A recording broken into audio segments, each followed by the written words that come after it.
In my past life, I walked out of that courtyard with nothing. Not my dignity, not my son's future, not even hope. Mark had stripped it all away. But this time I wasn't leaving in defeat. This time I had Adrian's steady hand in mine, Leo's laughter by my side, and the kind of life I once thought belonged only in dreams. Behind us was the man who had tried to break me, rotting in the shadow of his own downfall. I can still feel the bite of that winter morning in my bones. The air was so sharp it sliced at my cheeks, my breath puffing out in little white clouds that vanished into the gray sky. My hands were chapped, my knuckles raw from the cold, but I kept one gloved hand wrapped tightly around Noah's small fingers. He was only 7, bundled in his mended wool coat, his little knit hat slipping down over his ears. Every few steps, he would glance up at me with those wide brown eyes that seemed to hold the whole world's trust. "Mommy, will I get my name today?" he asked, his voice muffled through the scarf I'd wrapped around his face.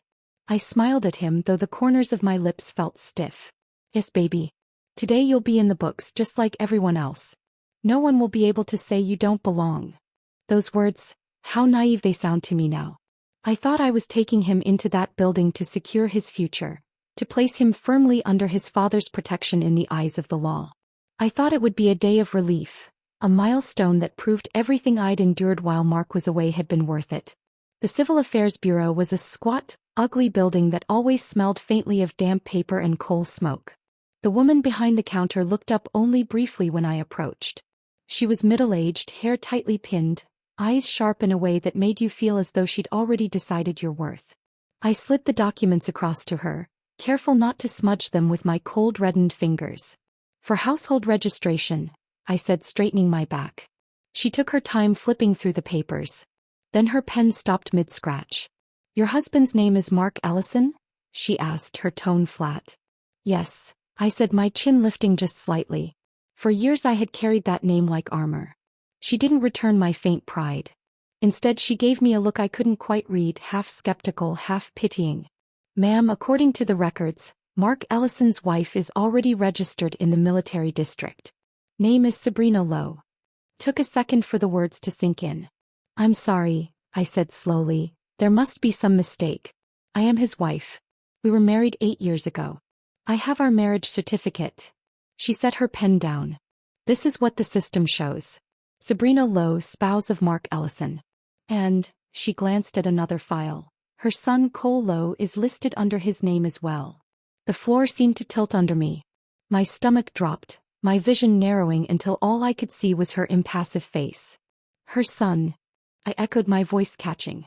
"But Mark doesn't have another." She cut me off, speaking in that same brisk bureaucratic rhythm. "During the one-child policy, only one child can be registered under the father. In this case it's hers. That means your son cannot be registered under him." The words landed like stones. My grip on Noah's hand tightened so much he whimpered. What does that mean for him?" "It means," she said with the faintest shrug, "your son won't be eligible for the benefits of military family registration. No military school, no rations tied to the father's name. In the eyes of the district, he is an outsider." Noah was staring at me now, his scarf slipping down enough for me to see the confusion in his expression. I forced my trembling lips into something like a smile, turned away from the counter, and gathered the documents with stiff fingers. We stepped outside into the cold and the wind seemed to howl louder than before. My mind was a storm, every letter Mark had sent over the years replaying in flashes. At first they'd been filled with small details of life on the base, little stories to make me feel part of his world. Then gradually his words shifted. Mentions of a comrade's widow, who needed his help. Comments about how she wasn't as strong as me, how she cried when things got hard. Comparisons I thought meant nothing at the time. How blind I had been. That night, after scraping together the courage, I sent a telegram to the base. No reply. I sent another. And another. Weeks passed. Finally, I wrote a letter in my own blood, cutting my thumb and letting the drops stain the paper, begging him to come home. When Mark did return a month later, he looked me in the eyes and said, "Everyone at the base already thinks Sabrina is my real wife. I stayed away to spare you the embarrassment. Is all this fuss just for school registration? Let Noah go as my nephew. Sabrina is kind, she won't mistreat him." Those words, Cold, practical, stripped of any love, burned into my memory. And so, in that life I swallowed every drop of pride I had left. I agreed to let my son go with him as a nephew, so he could study. I stayed behind in the village, patching clothes for the neighbors at night to save coins for the day I might visit him. I endured the whispers from the old women and the leering stares of the drunkards. I told myself it was worth it. Until the day the telegram came. Noah had been kidnapped on the train. Traffickers. They found only 2 tiny severed pinkies in his seat. I remember collapsing, the air punched from my lungs. I remember running to the police, demanding they search for him, only to be told it would be nearly impossible. His name wasn't even in the system. I begged Mark to put a missing child notice in the paper. He refused. Said it would embarrass Sabrina and Cole. The winter that followed was the coldest I had ever known. My hands split and bled from sewing until dawn, though I no longer knew what I was working for. One evening I stood on the bank of the frozen river, the wind screaming around me, my grief a weight so heavy I could barely breathe. When I stepped into the water, the shock was instant, my breath tearing out of me in a ragged gasp. The cold climbed over my knees, my waist, my chest. My body screamed for air, but I forced myself under. The icy black swallowed me whole. And then, nothing. When I opened my eyes again, I was standing on the same dirt road, Noah's warm little hand tucked into mine, his voice floating up to me through the crisp morning air. "Mommy, will I get my name today?" I froze, my heart pounding so hard it hurt. The air was the same. His coat, his scarf, even the faint scent of smoke from the bureau's chimney. It was all exactly as it had been. But I knew. I knew this wasn't a dream. The memories, the pain, the river, they were all still there, vivid and sharp. I had been sent back. The Civil Affairs Bureau loomed ahead, squat and gray, but this time I didn't move forward. My knees buckled and I sank to the ground right there on the icy dirt, clutching Noah to me so tightly he squeaked in surprise. Tears spilled down my face, hot against the cold air. Not this time. Not this life. I buried my face in his scarf, breathing in his warmth as if to anchor myself in this moment. This time I would burn the bridges before Mark had the chance to cross them. This time I would carve out a place for us with my own hands, even if it meant dragging the truth into the light where the whole world could see. But for now I just held my son and let the tears fall, the taste of salt and ice on my lips a reminder that I had been given a second chance, one I wouldn't waste. The cold had numbed my legs, but my resolve burned hotter than the wind could ever chill. My tears had already frozen against my cheeks, but I didn't wipe them away. I wanted every guard, every passing officer, every curious villager to see them. Let them witness a wife and mother abandoned in the street. Let them whisper. Let it reach Mark's ears before I even had to speak his name. I walked straight past the Civil Affairs Bureau and down the long gravel road that led to the military base. The tall iron gates loomed ahead, the paint chipping in places, guarded by 2 soldiers in neatly pressed winter uniforms. Their rifles rested against their shoulders, and their eyes tracked me with suspicion the closer I got. When I was within a few paces, I dropped to my knees on the icy ground, pulling Noah in front of me. His small hands gripped my sleeves in confusion. "Ma'am, you can't be here," one of the guards barked, taking a step forward. "I'm not moving," I said loudly enough for the people walking nearby to hear. My voice rang in the brittle air. "I am Lena Carter. I am the legal wife of Lieutenant Mark Ellison. This," I placed a firm hand on Noah's shoulder, "is his only legitimate son. And yet my husband has replaced us in the military records with another woman, Sabrina Lowe, and her child. If you don't give me justice today, I will take my son and die right here at your gates." The other guard shifted uncomfortably, glancing toward the little group of villagers who had stopped to watch. Murmurs rippled through them. A wife kneeling at the gate was bad enough.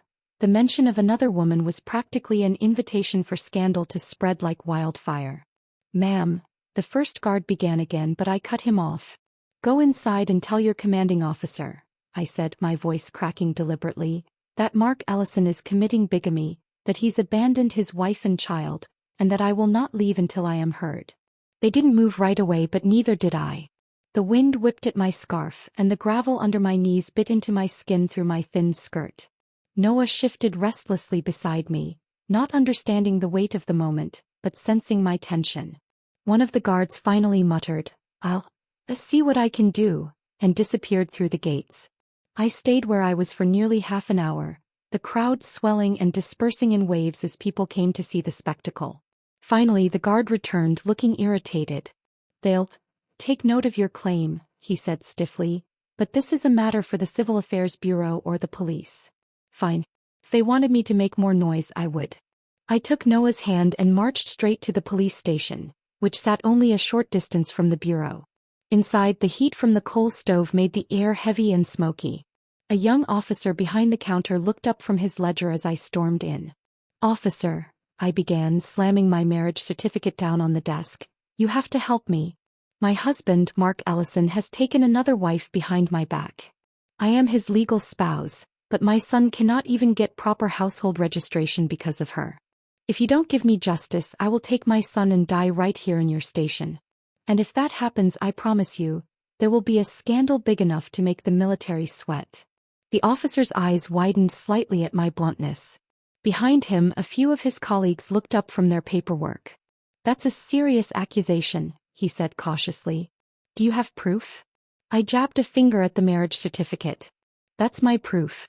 And if you check the registration records, you'll see her name listed where mine should be." He hesitated, clearly uncomfortable. "We can make some inquiries."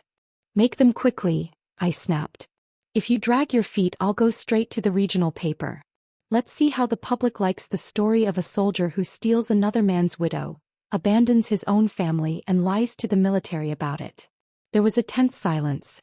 Then the officer rose, taking my documents. "Make a call to the base," he muttered. It took 3 days. 3 days in which I stayed in the village, keeping my head high despite the stares. 3 days in which I kept Noah close, afraid that if I let him out of my sight, fate would find a way to steal him from me again. 3 days of villagers whispering, of old women clucking their tongues and wondering if Mark would come home at all. And then on the morning of the 4th day he came. I heard the rumble of the truck before I saw it. The sound made my stomach knot. When it pulled up in front of my small house, the first person to step out wasn't Mark. It was Sabrina. She was wrapped in a bright red coat so gaudy it looked like it had been plucked from a stage costume trunk, her dark hair curled in tight waves. Her lips were painted the same shade of red as her coat, and she walked as if the frozen mud of the village was a red carpet. In her hands was a small basket, and as she strolled toward the cluster of neighbors who had already gathered, she began handing out candy. Wedding candy. The older women took it with eager fingers, crowding around her and cooing, "Mark, Mark," as if they'd been expecting her all along. The way they looked at her, like she was already part of the village, already accepted, made my stomach turn. A few steps behind her, Mark climbed down from the truck, his military coat buttoned to his chin. He looked almost exactly as he had in my past life, right down to the faint crease between his brows when he saw me standing in the doorway. But his eyes, they were colder than I remembered. Beside him trotted a boy in a miniature military uniform, Cole. He couldn't have been more than 8, but the way he looked around my yard was full of disdain. "You're not really Uncle Mark's wife," Cole called out to Noah, loud enough for everyone to hear. "Noah doesn't have a dad, he's a bastard." Noah's little hand slipped into mine, and when I looked down, I saw tears glistening in his eyes. He reached up with his free hand and touched my cheek, his voice trembling. "Don't cry, Mommy. Noah has Mommy." I knelt to hold him, my throat tight. The bitter flood of emotion threatened to drown me, but I forced myself to breathe. I couldn't crumble now, not in front of them. When I finally lifted my head, Mark was standing in my doorway, impatience written all over his face. "Lena," he said curtly, "let's talk." I straightened, my eyes hard. "Why is her son registered under your name, Mark?" At my question, his expression faltered. Sabrina's smile froze. For a brief moment, there was something like panic in their eyes, confirmation enough for me. Mark cleared his throat. "Cole's father died in service. At the base, kids without fathers get bullied. Back then, since we didn't have children yet. We had a child," I cut in sharply, my voice like ice. "Or did you forget that?" He flinched but recovered quickly. "School registration isn't based on household status. I can still let Noah attend school, as my nephew." The exact words he'd used in my past life. And just like before, the implication hung in the air. My son, stripped of his name, his identity, his right to call his father by the title he'd been born to say. The air inside my small house felt colder than the wind outside. Mark, Sabrina, and Cole had made themselves comfortable almost immediately, as though they were honored guests rather than intruders. Cole strutted about like a little general, inspecting everything as though it were beneath him. I was in the kitchen stirring the pot of millet porridge for breakfast, when I heard a faint, muffled sob from the bedroom. At first I thought Noah might have woken from a bad dream, but then there was a sound like a sharp gasp, and a cry that wasn't quite human. My heart clenched. I dropped the ladle and ran toward the bedroom. Noah was kneeling on the heated brick bed, his small hands clutching something to his chest. His face was pale, his eyes wide with horror. Standing nearby, feet planted wide and hands on his hips, was Cole. At his feet lay the limp body of a small kitten. Our kitten, the one I had rescued from the snow while I was pregnant with Noah. She had been with us since then, a part of the family, her soft purring often the only sound in our quiet nights. What happened? My voice was low, but it trembled with a rage that made Cole grin. Our teacher says cats have 9 lives, he announced proudly. If I don't kill one, how would I know if it's true? The world seemed to go still for a moment. My breath caught, my vision narrowing on the smug expression on his face. Before I could say anything, Mark's voice came from behind me, sharp with accusation. Looks like you're living well enough to keep pets, Lena. What if that filthy animal had bitten Cole? Sabrina swept into the room, bending over Cole like a mother hen, running her hands over him as though he were made of porcelain. Are you hurt, baby? Did that dirty cat scratch you? She let out a relieved breath when she found no marks. Watching the two of them, Mark's cold eyes, Sabrina's false concern, made my skin crawl. How did the cat die? I asked Cole again, my tone icy. I told you, he said, almost laughing. I wanted to see if cats really have 9 lives.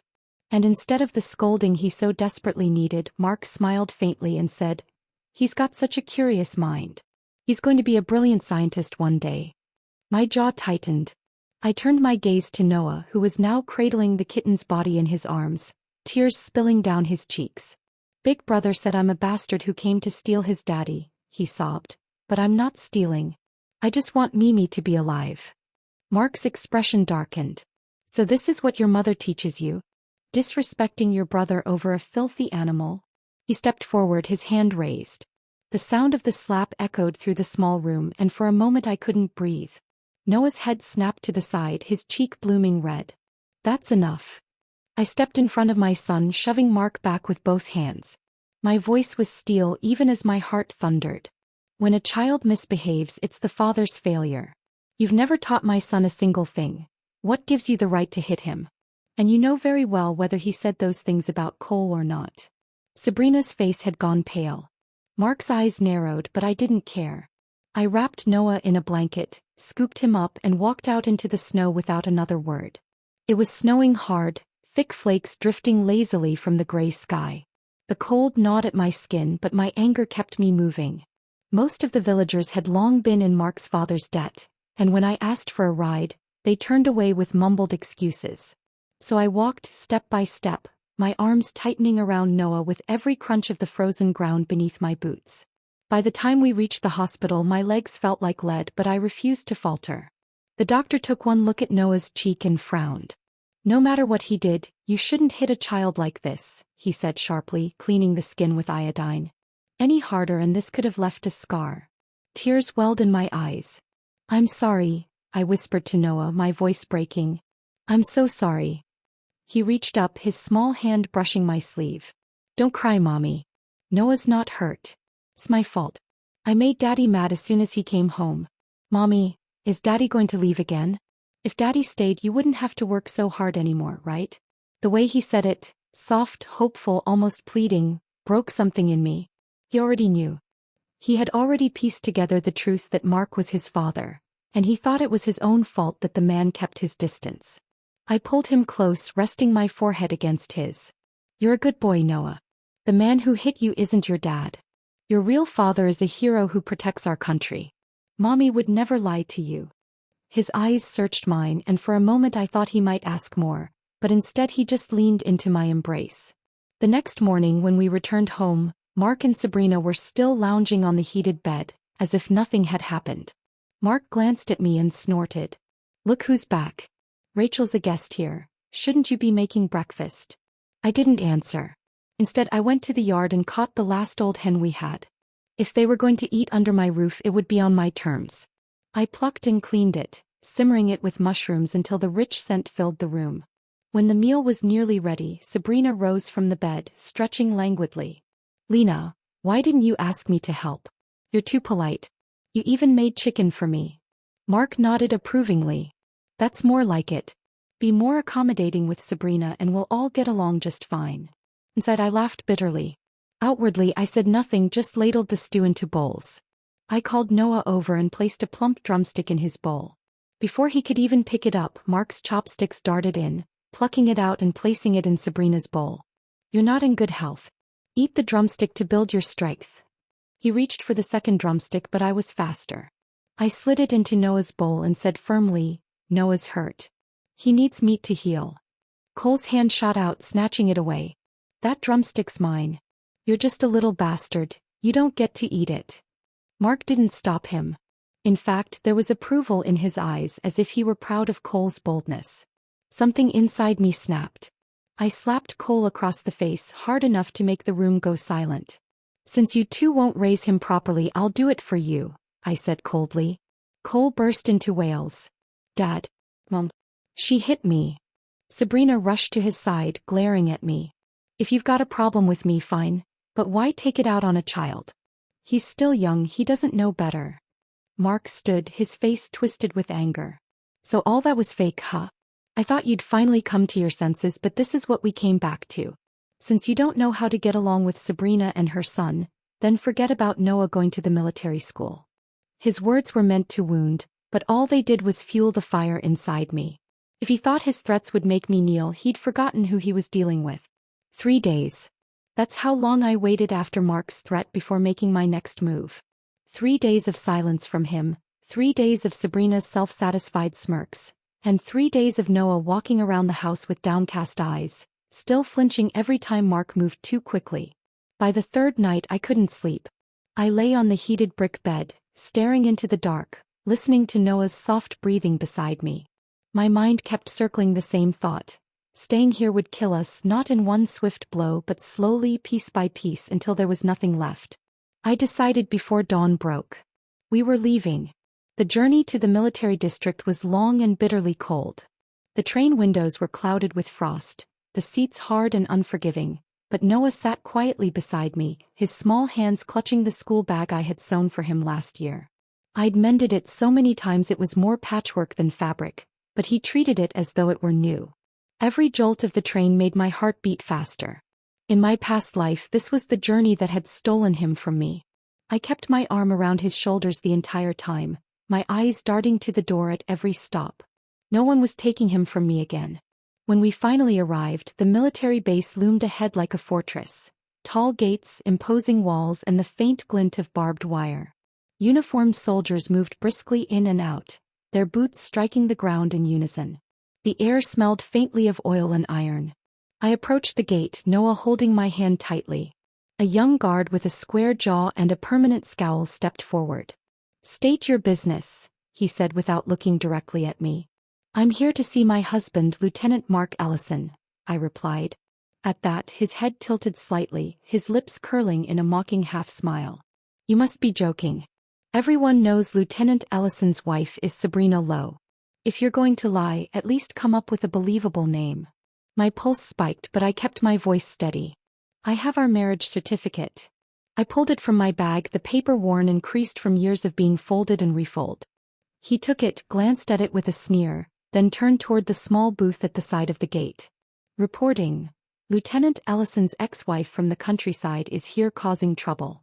His voice wasn't exactly quiet. I heard every word. My stomach churned. So this was the story Mark had been spreading about me. The guard came back a few moments later, clearly reluctant. "Follow me." We were led across the courtyard to a 2-story building. Inside, the air was warmer, the walls lined with military commendations and photographs.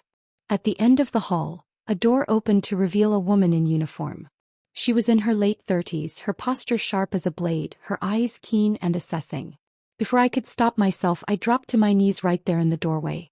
"I've been abandoned," I said, my voice breaking. While my husband enjoys life here with another woman, my son and I are left to fend for ourselves. Please, please help us get justice."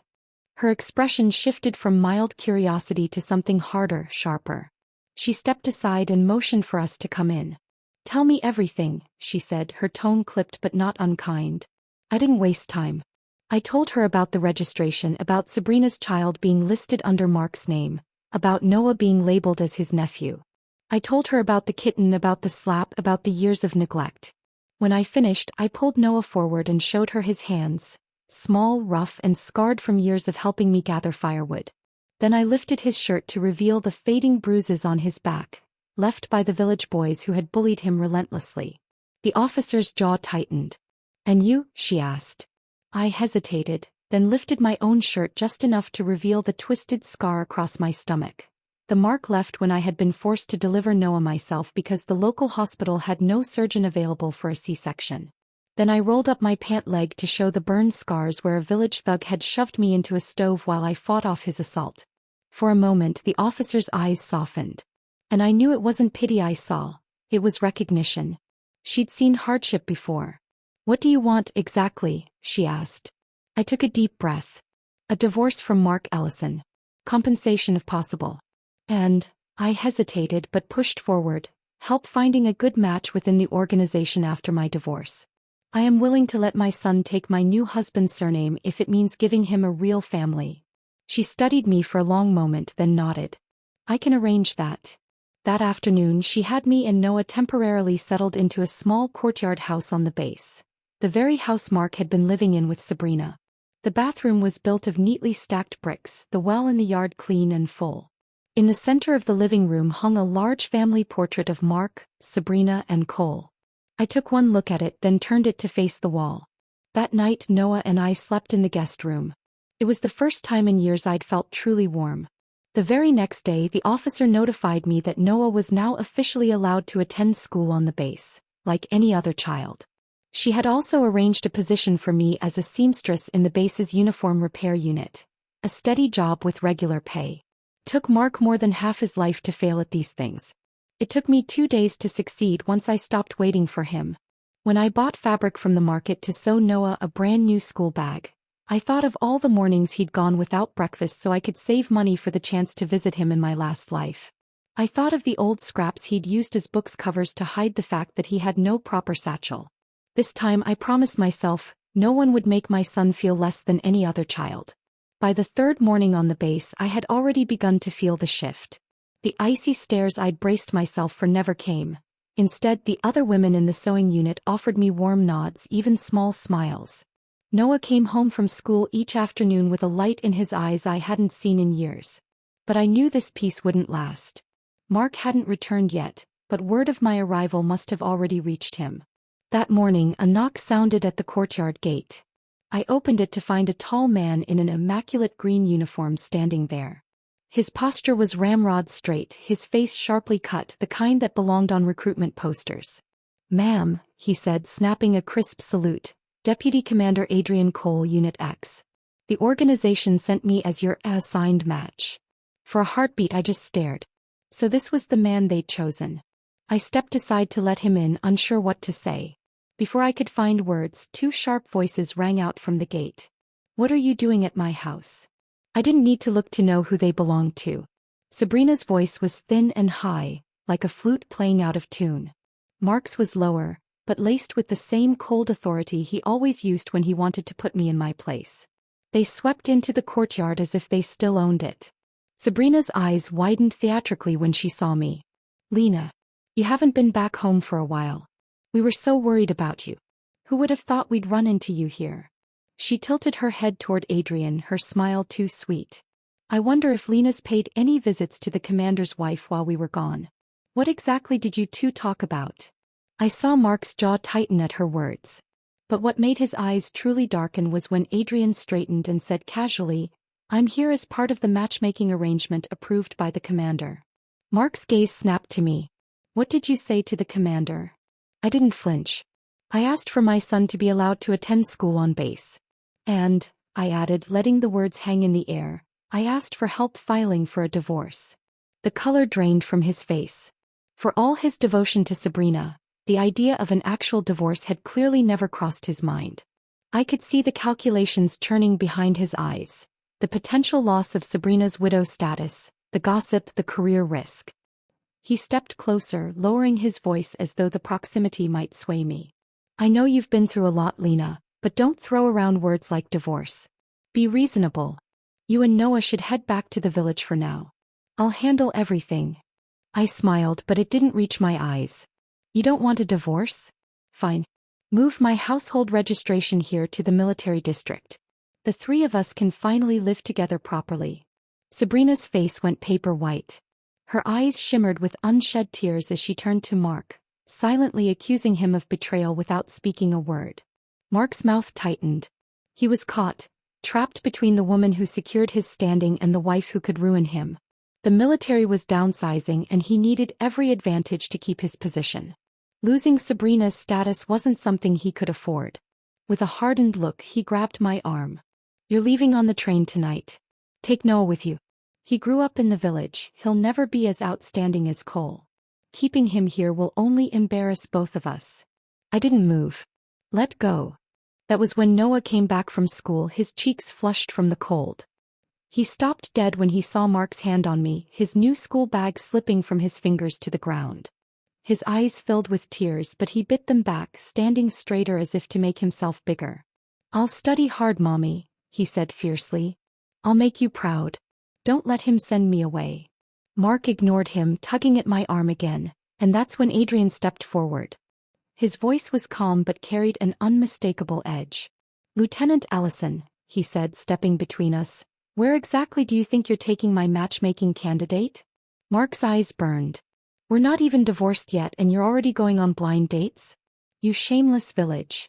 He cut his eyes to Noah. And that boy? I've always suspected he wasn't mine. I was only home one night. How convenient you got pregnant then. My hands clenched at my sides, the insult digging deep even though I knew it was meant to provoke me. But before I could speak, Noah moved. He charged forward, sinking his teeth into Mark's hand with all the fury of a wronged child. Mark let out a roar, raising his leg as if to kick him away, and that's when a voice thundered from the courtyard gate. Mark Ellison, what the hell do you think you're doing? The commander's wife strode in like a storm, her presence filling the space. She pointed a sharp finger at Mark. This is your wife. This is your son. The people closest to you, and you use the filthiest words to insult them? How can the military trust you with any responsibility? I stood behind Adrian, my arm around Noah, my heart hammering but my face composed. I would not let Mark see me cry. She turned her gaze back to him. You told us you were divorced. That's the only reason the organization allowed you and Sabrina to live together. Now we find out you abandoned your wife and son? Do you know what that's called? If we take it seriously, it's a violation of military marriage laws. An offense that belongs in a military court. Sabrina opened her mouth to speak, but one glare from the commander's wife shut her down instantly. In that moment I felt the shift, the balance of power tipping. For the first time in years, Mark was the one standing in the line of fire, not me. And I knew this was only the beginning. The day after the confrontation, the base felt different. I could feel it in the way people's eyes followed Mark and Sabrina, in the way whispers seemed to ripple through every corridor we passed. The commander's wife hadn't just scolded him, she'd done it in front of witnesses, the kind of humiliation that stuck like tar. 2 days later, the decision came down. Mark was demoted from deputy commander to company commander. His name was taken off the door of the office he had bragged about for years. The house he had been living in, the very one I now occupied, was officially reassigned to me and Noah. When the officer from the housing department came with the paperwork, she didn't even look at Mark. She handed the documents to me directly and said, "This is now your residence, Mrs. Carter." The formality of that title was deliberate. I could see Mark's jaw twitch. Sabrina got off with a verbal warning, shielded by her status as a martyr's widow. But even before the ink dried on the disciplinary notice, the gossip had begun. At the sewing unit I heard it first. 2 women were bent over their work, their voices low but not so low I couldn't catch every word. So it's her, huh? Always acting so pure and proper. Who would have thought she'd steal someone else's husband? I heard her kids, not even the martyrs. Some say she had him with Mark, which is why he abandoned his own son to raise another woman's. If it were me, I'd dig a hole and hide. Their needles flashed in the light, their mouths curved in the kind of smiles that only come when you've been handed a piece of scandal too good to keep to yourself. I didn't join in, but I didn't stop them either. Some truths didn't need my help to spread. By the end of the week, it wasn't just the sewing unit. At the market, I saw doors close in Sabrina's face. The candy she had once used to charm the villagers here did nothing for the seasoned wives of officers, women who had seen too much to be swayed by cheap sweetness. Cole was feeling the shift too. In school, the other children no longer gave way for him in the lunch line. The teachers no longer looked the other way when he misbehaved. The breaking point came when the upper leadership on base took notice. Too many whispers were reaching too many important ears, and the matter of Cole's parentage, once an undercurrent, became impossible to ignore. It started with a letter. I don't know who sent it, but it came from the martyr's own mother. She had always suspected Cole wasn't her biological grandson, and she'd protested when his last name was changed. This time she made her suspicion official, requesting a DNA test. The organization arranged it quietly, but secrecy is a fragile thing in a place where gossip travels faster than orders. By the time the results came back, half the base already expected what they said. A perfect father-son match between Mark Ellison and Cole Lowe. The revelation was a bomb. Sabrina's status as a martyr's widow shattered overnight. She was called into the administrative office the same day. I happened to be there on unrelated business and caught sight of her through the open door. Her usual poise was gone. She sat stiffly in the chair, her knuckles white around her handkerchief. The compensation you received from the military was meant to give you protection and dignity, the officer said flatly. Not to help you deceive the organization and break up another family. Sabrina's eyes darted to the door as if hoping for Mark to appear and rescue her. But he wasn't there. You will return every cent, the officer continued.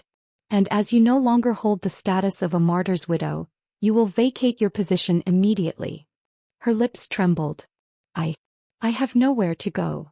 That, the officer said, shuffling the papers, is no longer the organization's concern. That evening, I watched from the window as she and Cole loaded their belongings into the back of a battered truck. Mark wasn't helping.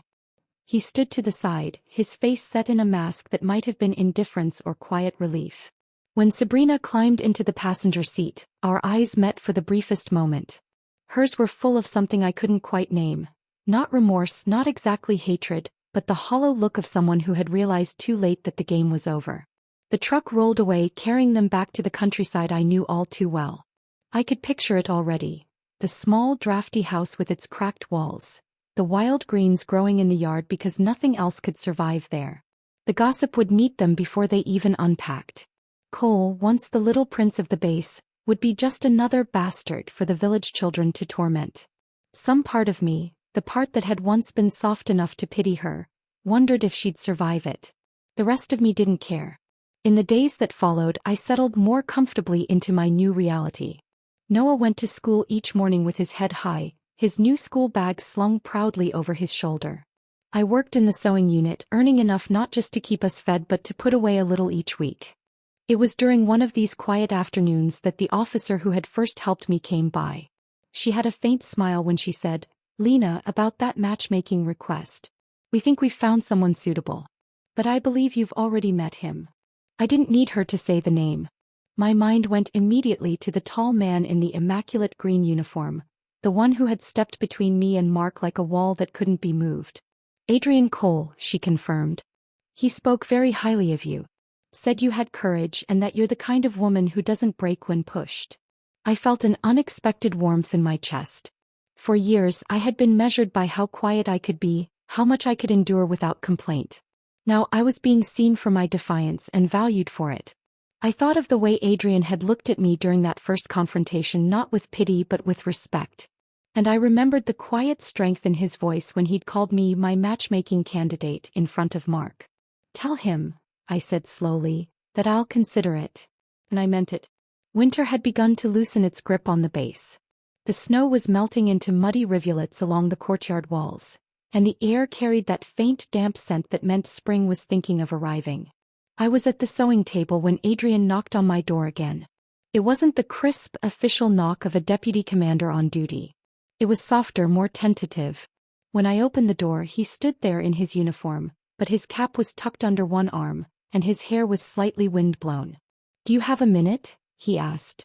I nodded, stepping aside. We sat at the small table in my kitchen. Noah was still at school, so it was just us. Adrian rested his hands on the table, his fingers laced together as if bracing himself.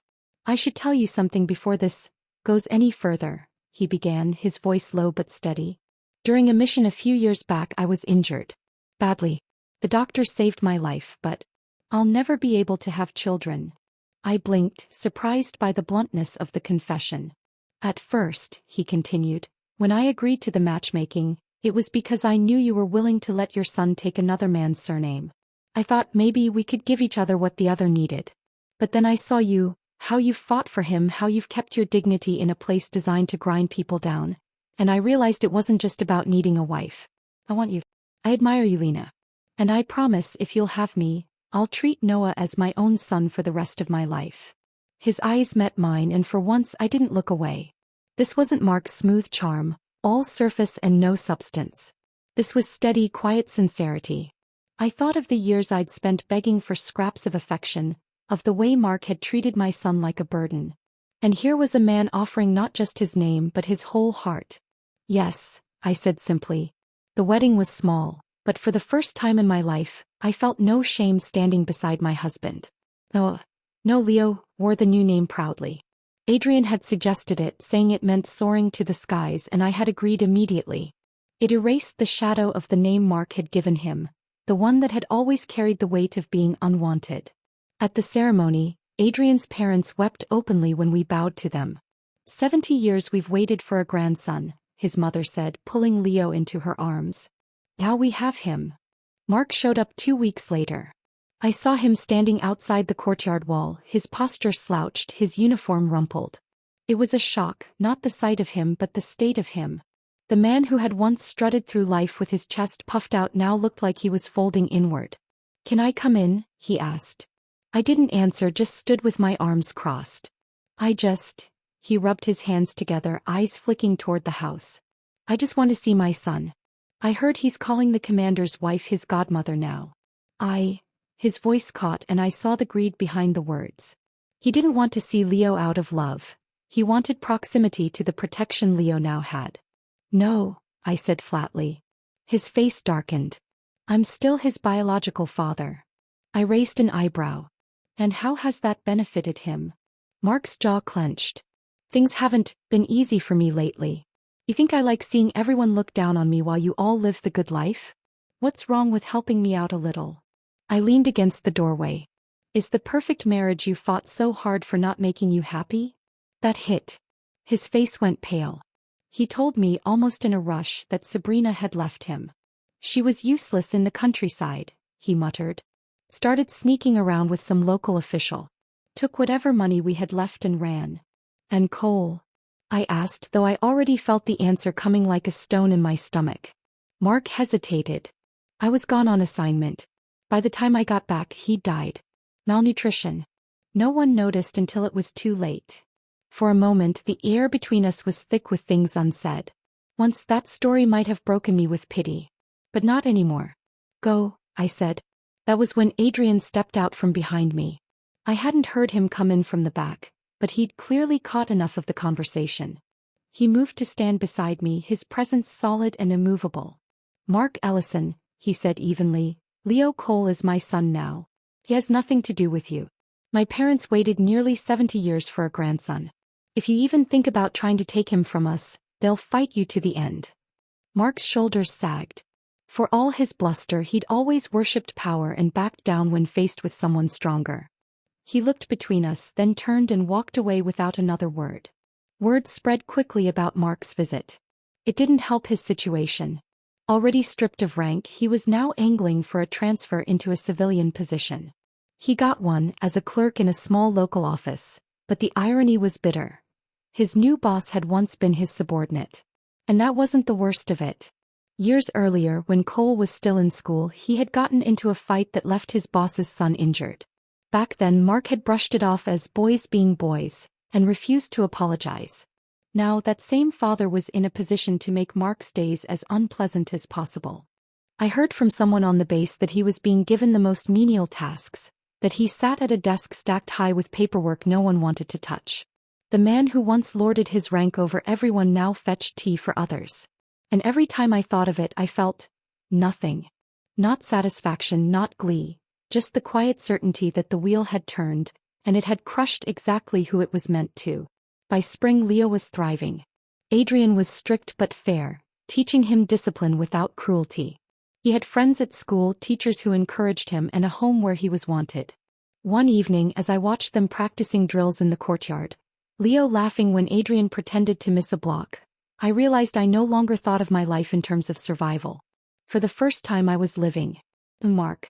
He was somewhere out there, sitting under the weight of everything he'd built on lies, now crumbling in his own hands. If someone had told me a year ago that my life would look like this, I would have thought it was a cruel joke. Back then, every day felt like a battle just to keep my head above water. Sewing until my fingers bled, counting every coin, guarding Noah like a mother wolf with her last pup. Now, mornings began with the sound of Leo's laughter in the courtyard, his voice echoing between the brick walls as he trained with Adrian. Watching them together was like watching sunlight breaking through years of storm clouds. Adrian's voice was firm but never harsh, his corrections quick but encouraging. He didn't just want Leo to be strong, he wanted him to believe he could be. And it was working. The boy who once flinched at a raised hand now met challenges head-on. His teachers told me he was quick to learn and even quicker to defend anyone being bullied. When I saw him walking home one afternoon, his arms slung around a smaller classmate's shoulders, I knew exactly where he'd learned that from. It was during this fragile new normal that an unexpected opportunity came.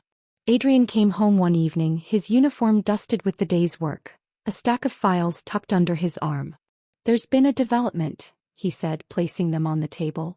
"A trafficking ring, the same route that's been targeting rural train stations. The commander wants me on the task force." I froze. My hands clenched instinctively. In my past life that was the same route where I lost Noah. The same kind of train, the same faceless evil that had taken him away from me. "I'm going with you," I said without hesitation. Adrian raised an eyebrow. "Lena, I'm not asking for permission. I know how these people think. I know the stations they choose, the moments they wait for. I've walked those platforms with a child in my arms. If I can stop even one family from living what I lived." My voice broke but I forced it steady. "Then I'm going." He studied me for a long moment, then nodded once. "All right. But you stay close to me." The operation took weeks of preparation. We traveled along the rural routes, posing as passengers, observing the way strangers moved through the crowd. I noticed details others missed. The man lingering near the boarding gates without a ticket. The woman who always seemed to be watching children rather than looking for her train.